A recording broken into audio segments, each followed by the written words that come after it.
A nova realidade educacional. Esse é o tema de hoje, do podcast Mais Futuro.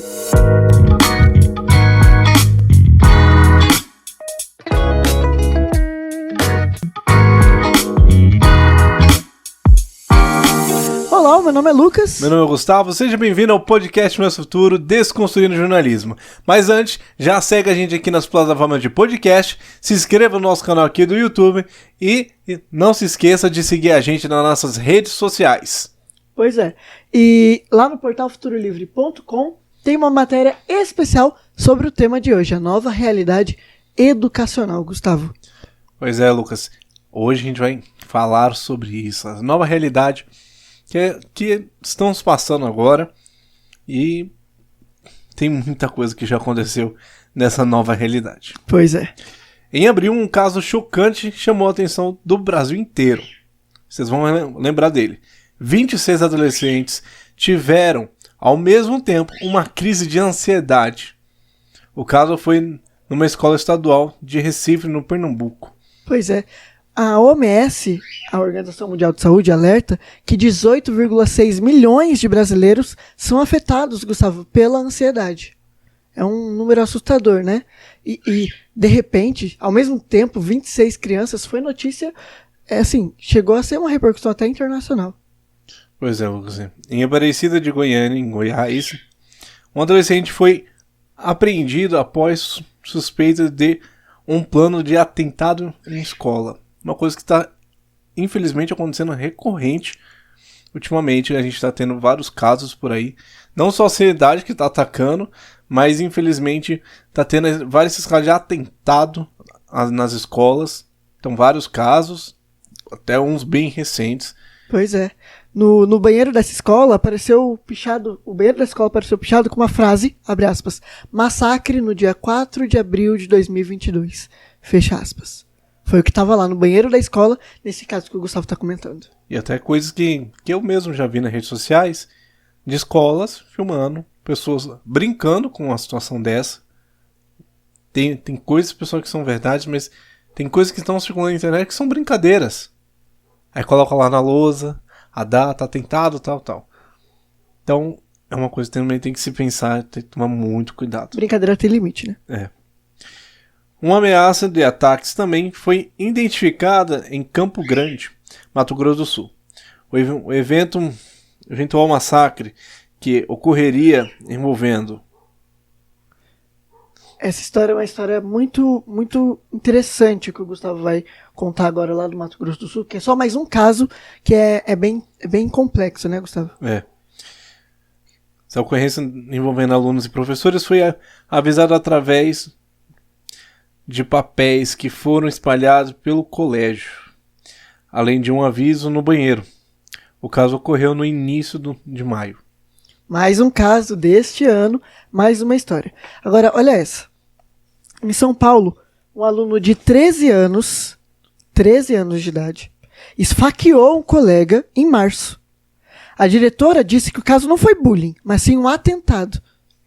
O aluno foi expulso e foi para a Fundação Casa. Ele, segundo a diretora, tinha um comportamento exemplar. Mas só é mais um caso aí nessa nova realidade educacional. Pois é, Lucas.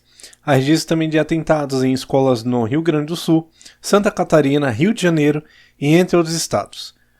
Todos os casos citados têm uma ligação. Ocorreram após a pandemia. Então, está tendo esse aumento após a pandemia, um crescimento assim que assusta, né? Absurdo. É absurdo e assusta muito esse crescimento. Uma curiosidade, que os ataques pré-pandemia, eles são relembrados até hoje, né? Suzano, em 2019, aquela escola na Escola Raul Brasil. Rio de Janeiro, em 2011, foi o ataque em Realengo. E os dois casos se somam aos registrados que ocorreram em 2018, 2017, 2012, 2003 e 2002, por exemplo. Pois é, Lucas. O Instituto TIM... O Instituto TIM. Me desculpa. Imagina. O Instituto TIM revela que 70% dos professores encontraram dificuldade em lecionar na pandemia. Durante a pandemia. O blog eleva plataforma, comenta que cada vez mais difícil engajar alunos nos... Perdão, pessoal. Eu vou explicar pro pessoal que às vezes a gente faz as anotações e sou eu que faço as anotações.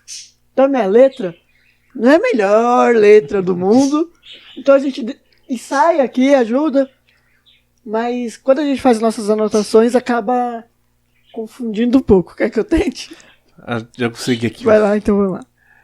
Cada vez mais difícil engajar os alunos nos conteúdos aplicados em sala de aula. A gente vê aqui, só prosseguindo o assunto, a gente vê que realmente dá para ver que os professores estão tendo essa dificuldade para agora que os alunos estão presenciais, porque acabou tendo esse atraso de conhecimento, porque no ambiente escolar é uma coisa, né? É uma coisa aprendendo no ambiente escolar, outra coisa é aprendendo via remotamente. Em casa. Dentro de casa, com uma pessoa que não é professora, a pessoa, a mãe, o pai, que não leciona, então... E muitos nem prestam atenção na aula, só deixam ali a aula aberta. E aí acaba tendo esse déficit no aprendizado. É um retrocesso intelectual. Gustavo, que disse isso? Eu gostei dessa frase, até anotei. Gustavo, em 2017, bem antes da pandemia, a BBC News Brasil revelou que 4 pontos que desanimam a rotina de um professor brasileiro. São eles: violência em sala de aula, desvalorização social e financeira, a formação que não prepara para a sala de aula e a defasagem ou indisciplina dos alunos.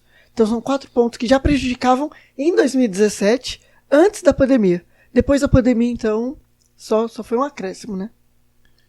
Pois é, Lucas. O RD News informa que, na maioria das vezes, há pais que não participam da vida escolar dos filhos por falta de tempo. Devido à correria, acabam não conseguindo acompanhar. Cabe aos pais ensinar regras e deixar para os professores apenas a preocupação com a parte acadêmica. Então, vale lembrar que é bom os pais aplicarem regras para os seus filhos, para que somente os professores consigam focar na parte acadêmica. Assim, se tornando um trabalho mais fácil, mais prático, né, para os professores, e assim o aluno conseguindo focar na parte totalmente acadêmica do que educacional, vamos dizer assim. Verdade. Olha, uma pesquisa da USP revela que durante a pandemia, 80% dos professores paulistas acreditam que os alunos aprenderam menos. Em 2017, a Unesco revela que mais da metade das crianças e adolescentes não estão aprendendo no mundo. Curioso, né? Complicado falar sobre isso. O Estadão mostra que o que marcou a volta dos alunos ao ensino presencial foi a carga emocional e dispersão. Porque está no ambiente em casa, devido a estar em casa, estão mais distraídos. Porque, como está em casa, dá para ficar mais à vontade. Não tem aquele foco que ele precisa ter no material, nos professores. E muitos professores sentiram durante essas aulas remotas que os alunos não estavam prestando atenção. Por não participarem da aula, algumas vezes perguntar e não ter um feedback ou alguma pergunta que ele necessita ali para o andamento da aula. Pois é. O Gustavo estava falando agora há pouco sobre a questão da relação pais, né, com os alunos. Tem uma curiosidade aqui, que são os problemas financeiros dos pais durante a pandemia. A falta de socialização das crianças, entre outras questões, fez com que o número de crises de ansiedade e depressão aumentassem durante a pandemia de Covid-19. E na era pós-pandêmica existem as consequências. Pois é, Lucas.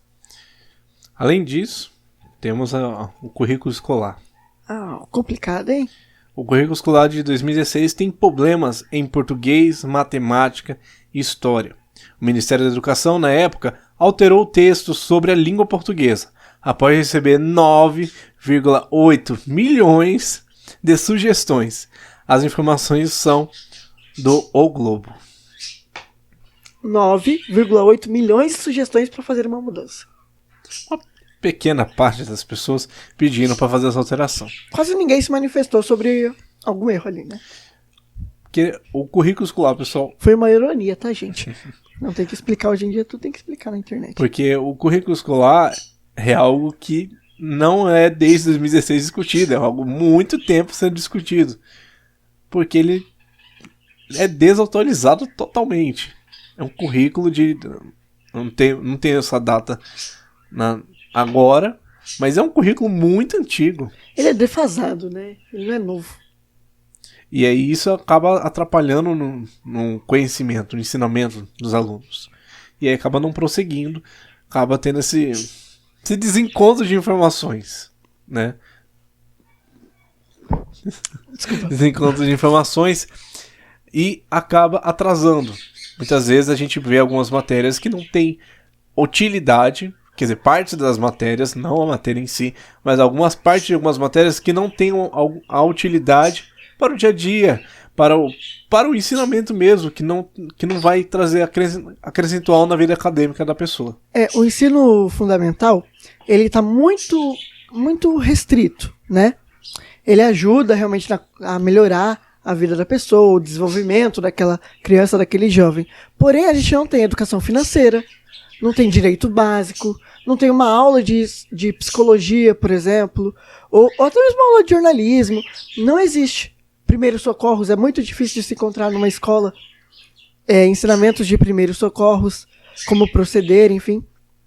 Então, realmente, há uma defasagem e há um problema gravíssimo, porque a gente está formando as crianças para o futuro, né?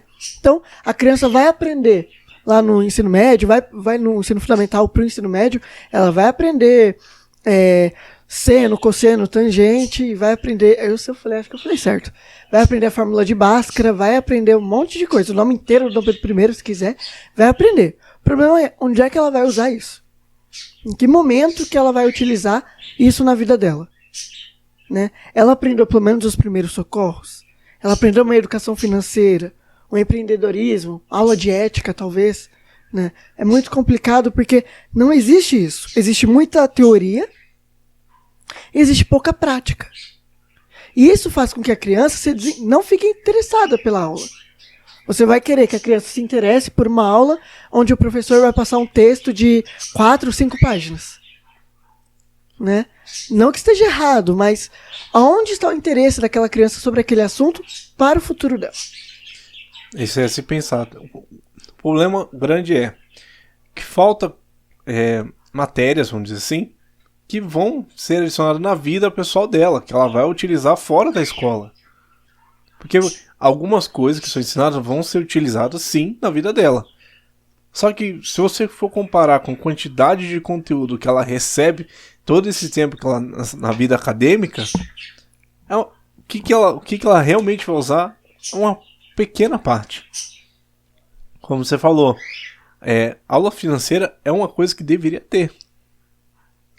A ensinar o aluno, a pessoa, como gerir, como fazer a sua vida financeira bem planejada. Assim a gente evitaria pessoas hoje com problemas financeiros. Porque nas recentes pesquisas, né, mais de 60 milhões, praticamente 70 milhões das famílias brasileiras têm dívidas. Agora, se as pessoas tivessem uma educação financeira, será que talvez não seria um número menor? Ou até mesmo teria esse número, mas a dívida seria menor? Né? Sim, isso é tudo a se pensar. Primeiros socorros, isso deveria ser algo básico que deveria estar incluso no currículo escolar. Se não está, né? Talvez até esteja, mas que se for praticado... Possa até estar como algo opcional. Obrigado, Gustavo. Mas não como algo que deve ser feito como as demais matérias. Mas deveria estar como obrigatório. Por que não? Quantas vidas seriam salvas? Justamente porque às vezes o SAMU demora para chegar um tempo, né? Ou vai levar para o hospital e demora para ser atendido. Às vezes os primeiros socorros, muita gente já falou isso, muitos médicos falaram, né? Que os primeiros socorros, os primeiros minutos são primordiais, né? Salvam vidas realmente. Então, se tem alguém ali que aprende, que sabe, né? Não precisaria chegar à televisão, por exemplo, e fazer uma pauta de um programa vespertino ou matutino sobre como salvar uma vida. É igual à noite, no principal telejornal do país, você ensinar como lavar as mãos. né? É complicado. Igual eu já presenciei uma ocorrência que precisou, ainda bem, que tinha um professor que já foi do SAMU. Ainda bem. Teve outro professor que ia cometer uma coisa por falta de conhecimento do professor. No desespero, ele ia fazer uma situação que não deveria ser feito. Engasgo? Não, no caso, um colega meu, um amigo meu, ele teve um ataque epilético. Quem sabe ataque epilético, pessoal, a pessoa simplesmente ela tem como se fosse... Como posso explicar? Umas convulsões? Isso, ela tem convulsões, ela perde a consciência. Um amigo meu só, a história é bem parecida, ele teve do meu lado, né? E o meu colega sabia primeiros socorros, eu não sabia. Então o meu colega ali virou a cabeça do lado, assim, pra não enrolar a língua, tudo isso. Mas eu já fui vítima de engasgo, né? E eu engasguei com um pedaço de carne e a pessoa me salvou realmente, colocou a mão e na minha barriga com toda a força pra eu desengasgar. Mas todo mundo queria o quê? Dar tapa nas costas, queria me dar água e ficou desesperado. Mas não, a pessoa veio e conseguiu fazer que eu me desgasgasse. Mas foi bem complicado. Eu fiquei ali alguns segundos ali engasgado. Você vê, nesses casos, o meu colega ele teve, eu e mais outros colegas sabiam o que fazer na situação. Então a gente conseguiu também dar um auxílio naquele momento, até o outro professor conseguir chegar. Veio um outro professor, por desespero, ia fazer uma situação que é tipo ao extremo que deve ser feito. Que ele ia abrir um furo na garganta do menino. Só que isso é uma manobra de última escolha, tipo de última escolha mesmo, não tem outra solução. Ele iria fazer isso. Só que esse professor que já trabalhou no SAMU falou, não precisa. Porque essa manobra só é utilizada quando enrola a língua. Quando a pessoa começa a se engasgar para conseguir respirar, aí sim precisa fazer isso. Mas teve uma pessoa ali que teve a ajudar. Imagina se não tivesse. Mas e se não tivesse? Imagina se esse professor no desespero.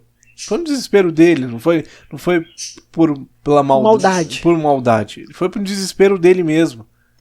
Ele viu a situação e foi. Mas ainda bem que não aconteceu. O colega hoje tá bem, tudo certinho. Mas se tivesse mais pessoas com conhecimento. Tinha gente, né? Eu, mais outros colegas, tinha. Mas se não tivesse.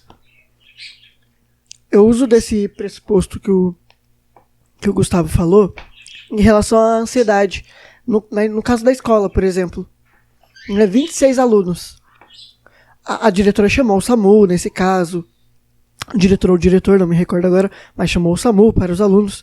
Agora, imagina se é uma pessoa ignorante. Quando eu digo ignorante, é uma ignorância, às vezes até intelectual, por não saber realmente, por não ter tido aulas ou algo do tipo, que vai achar que talvez seja a frescura das crianças, dos adolescentes, que para muita gente, né, depressão e crise de ansiedade é frescura, e não é algo muito sério. E imagina se não tivesse um auxílio ali, de uma profissional, para ligar para o SAMU e para falar, olha, todos os meus alunos estão tendo uma crise nervosa. A gente precisa pensar também como é que os profissionais vão lidar com essas situações, né? Tanto que a gente precisa dessa reforma educacional, vamos colocar desta maneira, uma reforma que caiba aulas práticas de primeiros socorros, educação financeira, mas realmente um preparo para a sala de aula aos professores. O professor, ele se forma professor, ele não tem um preparo para a sala de aula, para lidar com a sala de aula, para lidar com violência, por exemplo, né? E para lidar com esses casos que agora precisam ser debatidos, né? Voltou à tona conversar sobre isso, né? Voltou a ser assunto falar sobre a ansiedade. E é uma ansiedade coletiva. É algo seríssimo, gente. Porque a gente está lidando com crianças, eu imagino, vamos colocar no lugar delas, que estão voltando à sua rotina normal. Como disse aqui, né? Olha só. Acabam de sair de uma rotina onde tem problemas financeiros dos pais durante a pandemia, tinha uma falta de socialização, entre outras questões. As crianças e os adolescentes ficaram mais reclusos, perderam esses contatos, houve uma defasagem intelectual, um retrocesso intelectual realmente. Aí ele chega na escola, a escola vem tudo de uma vez. Então é aquela rotina toda, não teve uma transição. Então já vão muitas provas, muitas atividades. O professor perdido, porque ele tem, às vezes, 3 grupos de alunos dentro da sala dele. Né? Ele tem o grupo de aluno que sabe a matéria, o grupo de aluno que não sabe nem a matéria do ano anterior, e o grupo de aluno que está encaminhando. Então ele tem que pensar em como é que ele não vai prejudicar o aluno que sabe, o aluno que está encaminhando e o aluno que não sabe, porque precisa ser o foco dele. Agora você imagina esse se conversando, enquanto o professor está lá, isso naturalmente é natural, vai gerar ansiedade. O aluno, será que eu vou aprender? Será que eu vou conseguir melhorar? Aí ele começa a ter uma ataque cardíaca. Eu já tive uma crise de ansiedade, eu sei do que eu estou falando. A pessoa vai começar a achar que não é a hora dela, ela vai começar a ficar desesperada. E fala, meu Deus, será que eu vou conseguir? E agora, será que vai dar certo? Não, mas tem que dar certo, eu tenho que conseguir essa nota, porque senão eu não vou passar de ano, aí o meu pai vai ficar bravo comigo, meu pai e minha mãe já estão bravos por conta da situação financeira que eles estão por conta da pandemia. Olha como está a cabeça das crianças. Né? É complexo demais lidar com isso. Eu não acredito que as pessoas estão preparadas. Ninguém estava preparado para a pandemia. Sim. Mas para lidar com o pós-pandemia, nesse ponto da educação, eu acho que as pessoas estão menos preparadas ainda. Na saúde, eu acho que dá para ir caminhando, porque, né, saúde. A segurança pública talvez consiga caminhar, mas a educação, como foi revelado na pesquisa, né? O Portal Futuro Livre, a gente fez uma pesquisa muito curiosa sobre uma análise do próximo presidente. Aí a gente perguntou qual é o foco, qual tem que ser o foco do próximo presidente. 40% dos entrevistados, a maioria, disse que o foco tem que ser educação. O que a gente tem que pensar? Nesse exato momento, o que mais a gente precisa são que os professores sejam capacitados para entrar na sala de aula e saber como lidar com as situações. Talvez, nesse caso que teve essa ansiedade coletiva com esses 26 alunos, talvez se o professor fosse capacitado, tivesse essa capacidade de conseguir ajudar eles emocionalmente, porque ansiedade é algo emocional, ele poderia ter acabado ali. Ter algo que tivesse começado, mas ele teria resolvido ali mesmo. Ou até amenizado, se não acabado, Sim. ao menos amenizado. E aí não teria essa necessidade de chamar o atendimento que é necessário e parar a aula, precisar dar um dia para os alunos se recuperarem dessa ansiedade. Então, falta o quê? Estruturamento para o professor. O professor no Brasil não tem estrutura. Precisa de uma orientação, de algo de ensinar o professor, para lidar emocionalmente é assim. Em caso de situações assim, você deve agir dessa forma. Aí você levanta uma questão interessante, Gustavo, que a gente também precisa pensar na saúde mental do professor. Sim. E aí já vem essa outra parte. Que é aí quem deve ficar responsável são as diretorias e as secretarias de ensino, que deve se preocupar com o professor também dentro de aula. Não só dos alunos, mas também com o professor. Eles vão criar uma base, o certo seria criar uma base de ensinamento para o professor para se aplicar com os alunos, e eles vendo uma forma também para que eles apliquem com os professores. Um terapeuta por escola, por exemplo, ajudaria muito, né? Um orientador ali, para realmente amenizar toda essa situação. Porque a ansiedade, ela atinge muita gente. No Brasil são quase 20 milhões. No mundo, os jovens cada vez mais estão tendo ansiedade e depressão, né? O suicídio já é uma das causas que mais matam os jovens no Brasil. No mundo, aliás. Né? Bom deixar claro. Então tem toda uma questão que precisa ser pensada. E agora eu vou falar de um ponto que é muito, muito chato, mas precisa ser falado. educação vem de casa, certo? Então, muitas vezes, os alunos... Tem aluno que vai para a escola que não quer aprender. Tem aluno e aluno, né? Então, agora é um outro ponto que a gente está entrando aqui nessa realidade educacional que estamos vivendo. Tem aluno que não quer aprender de jeito nenhum. Sim. Tem aluno que o pai manda para a escola e não tem uma relação pai e aluno. Eu sei disso porque na reunião de pais e mestres de uma escola em questão, que eu tenho informações, a escola está tentando encontrar alguns pais de alunos e chamando. Foi uma terceira chamada, uma segunda chamada já desses pais, para eles irem à escola para conversarem sobre os seus alunos. Que a mensagem foi: senão nós vamos ser obrigados a chamar o conselho tutelar. Porque estamos tentando aqui uma relação pai e escola. Tem muito pai que não sabe o nome do professor, do aluno. Pelo menos um. É claro que do sexto ao nono são vários. Ensino médio, então, nem se conta. Mas, ao menos um. Né? Saber, no mínimo, o que o aluno, o amiguinho da escola. Ter essa relação escola. Né? Mas, por falta de tempo, muitas vezes, o pai não se preocupa ou não consegue dar um apoio para essa parte do filho. Aí que pode entrar uma pessoa chamada orientador na escola, né? Porque a escola tem que entender também que a gente está num momento complicado da situação brasileira, né? Os pais, muitos estão desempregados, estão fazendo bicos. Tem pais que têm 2 empregos, 3 empregos para sustentar o filho. Então não é que às vezes ele não quer estar ali, mas ele não tem condições. Porque ou ele escolhe estar com o filho na escola, ou ele escolhe alimentar o filho para ele ir bem à escola. Né? Sim. E a importância dos pais na vida escolar do seu filho é muito importante.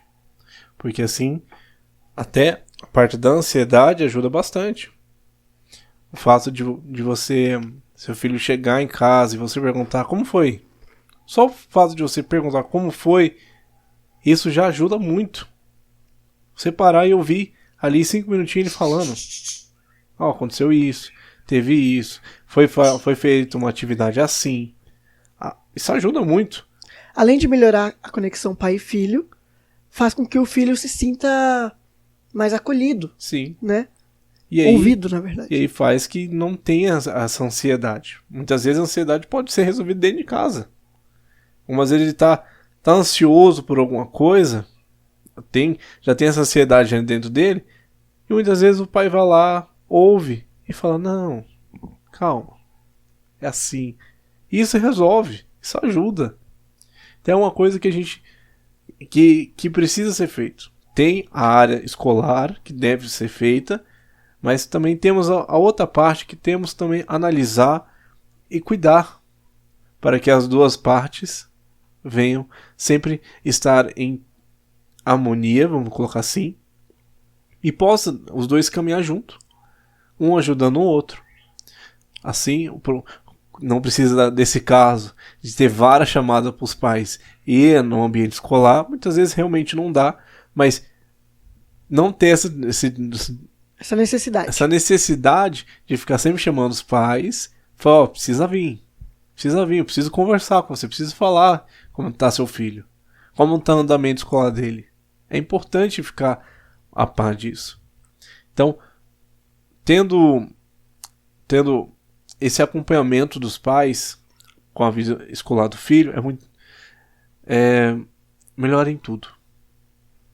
Melhora dentro de casa, o relacionamento você e seu filho, como o Lucas disse. Você, pai e filho, melhora. E também o seu filho, né, o aluno, se sente mais confiante. É essa palavra que eu estava procurando, a confiança. Às vezes você vai evitar muitos problemas com o seu filho se você der espaço para ele conversar com você. Aliás, Gustavo, falando sobre essa questão da confiança, essa questão da conversa, você pode até identificar, acredito eu, muitos casos e evitar massacres, por exemplo, né? Porque a gente está vendo um aumento assustador, é assustador. A quantidade de massacres ou ameaças a massacres que estão ocorrendo ultimamente no nosso país, né? muitos alunos que estão falando aí muitas coisas, espalhando bilhetes pela escola, falando que vai ter um massacre dia tal, que a polícia identifica questões de ameaça, até a polícia internacional, né, consegue receptar, identificar eventuais ataques às escolas. Então, tem que ter essa conversa, tem que ter essa relação, até mesmo para se evitar situações como essa.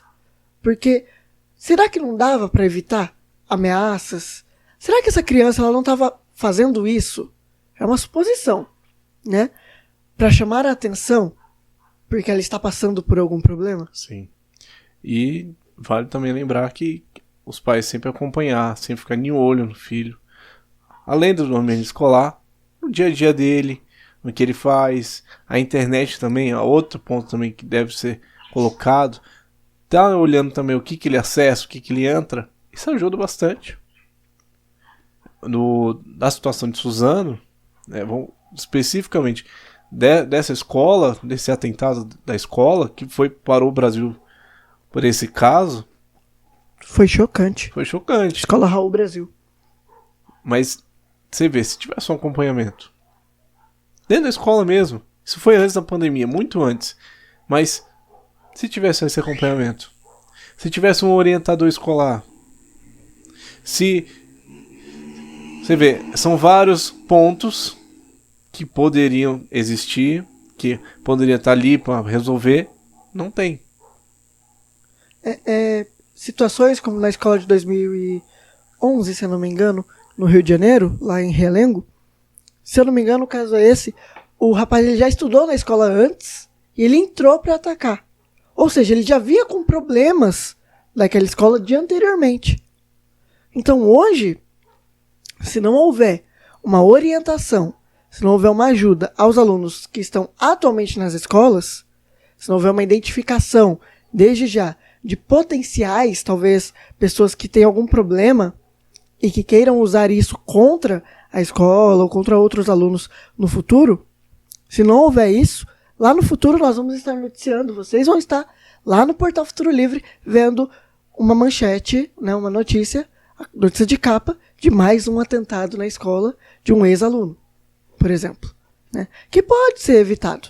Sim. Se houver essa conversa, se houver essa reforma educacional que se faz necessário. E a gente está utilizando muito esse termo desde o começo da temporada, o efeito dominó, né? Então, é uma reforma desde aprender coisas como educação financeira, aprender coisas realmente que vão levar para a vida da pessoa, aulas mais inclusivas, né? Aulas um pouco mais práticas. Sim. Facilitaria muito a vida das pessoas, né? Essa relação melhor, escola, aluno e família. E isso leva para uma relação pai e filho, que ajuda a evitar ansiedade. Por exemplo, ajuda a evitar até mesmo eventuais massacres, eventuais atentados às escolas, às vidas, né? E ajuda a formar os profissionais do futuro. Estes que nós estamos vendo nas escolas são os médicos, os advogados, os jornalistas e todos os outros profissionais do futuro, né?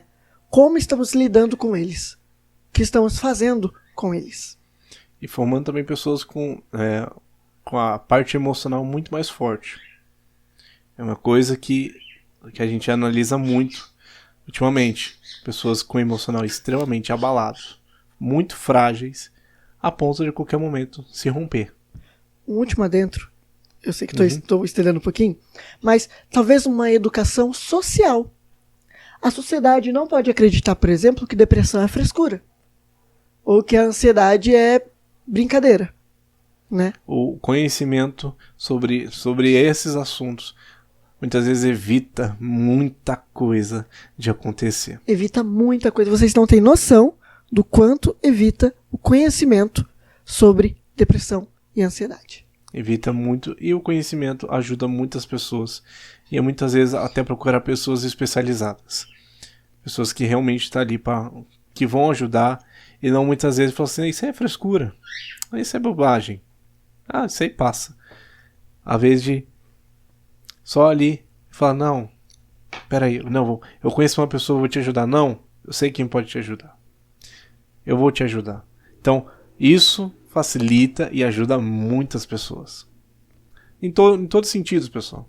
Dentro de casa, na escola, com o aluno, o professor, o colaborador lá dentro da escola, que seja. Isso ajuda muito. A reforma educacional passa por todos os aspectos. E por isso que quando as pessoas votaram, falaram que o próximo presidente seria bom ele focar em educação, é por conta disso. Porque a educação, ela faz que esse efeito dominó pare. De um sempre batendo no outro e a gente ter esse loop que toda vez a gente tem. Quanto tempo a gente poderia ter acabado esse loop? E a gente sempre tem esse loop, toda vez fica dando esse loop. Então o problema da educação, a ideia da educação vai indo, vai fazendo esse loop e vai voltando, e a gente chega sempre no mesmo resultado. Então é uma coisa que a gente tem que se pensar. Bom, acho que a gente já falou até demais hoje. Eu acho que nosso recado ele foi passado. Mas assim, o que você acha sobre educação? O que você acha dos pontos que a gente abordou aqui? A família tem que ter essa interação na escola. O que você acha que da atitude os professores devem ter na sala de aula? Sobre exatamente sobre esse caso desses alunos, dos 26 alunos que tiveram essa crise de ansiedade. Fala aí pra gente. Comenta aqui nos comentários. Marca a gente também com a hashtag podcast mais futuro. Obrigado. Com a hashtag mais futuro. Podcast mais futuro. Podcast mais futuro. Já falei até tanto que... Fala aí pra gente que é muito importante a gente saber a sua opinião, tá certo? Aliás, depois disso também segue a gente nas redes sociais. Meu Instagram é @euLucasRogério. E o eu é @LimaINV. Tá bom? Segue a gente lá. Bom, acho que é isso, né? É isso, né? Deu para o nosso recado, foi dado. Semana que vem tem um novo tema e um novo debate. Não esquece sempre de entrar no portal futurolivre.com, tá bom, pessoal? Muito obrigado a você que está nos ouvindo, nos assistindo. Até semana que vem. E até o próximo debate e o próximo assunto. Tchau.